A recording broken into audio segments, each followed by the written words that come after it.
बिस्मिल्लाहिर्रहमानिर्रहीम। अस्सलाम वालेकुम दोस्तों, आप देख रहे हैं हमारा यूट्यूब चैनल आम मुसाफिर।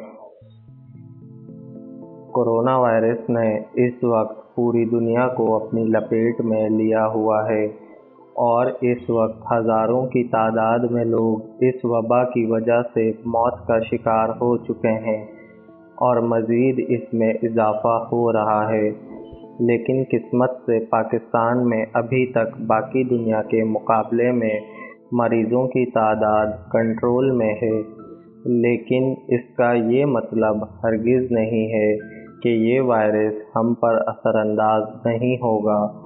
अगर हमने एहतियात नहीं की तो हम चाइना, अमेरिका और यूरोप से कहीं ज़्यादा अमवात का सामना कर सकते हैं, क्योंकि चाइना और अमेरिका और यूरोपीय ममालिक माशी तौर पर पाकिस्तान के मुकाबले में काफ़ी मजबूत हैं।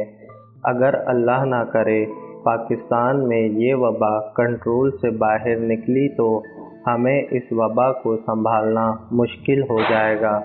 हमारे पास ना तो अमेरिका और यूरोप जैसे अस्पताल मौजूद हैं और ना तो हम माशी तौर पर मजबूत हैं। अगर हुकूमत पाकिस्तान मुल्क में लॉकडाउन ना करती तो पाकिस्तान की हालत इटली से भी कहीं ज़्यादा ख़राब हो जाती।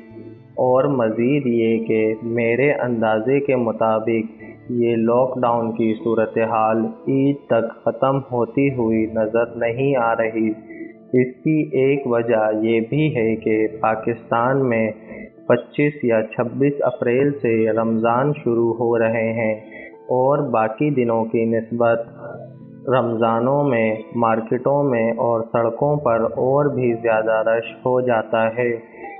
अगर हुकूमत इस वक्त लॉकडाउन ख़त्म करती है तो रमज़ानों में पाकिस्तान के हालात मज़ीद ख़राब होने का ख़तरा है, जिसकी वजह से ये लॉकडाउन अभी ख़त्म होने के आसार बहुत कम नज़र आ रहे हैं।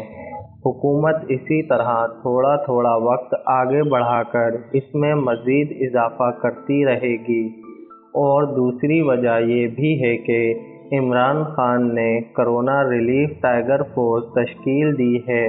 इससे भी इस बात का अंदाज़ा लगाया जा सकता है कि ये टाइगर फोर्स 2 या 4 दिनों के लिए तो नहीं बनाई जा रही, बल्कि हुकूमत इस लॉकडाउन को मज़ीद आगे बढ़ाना चाहती है।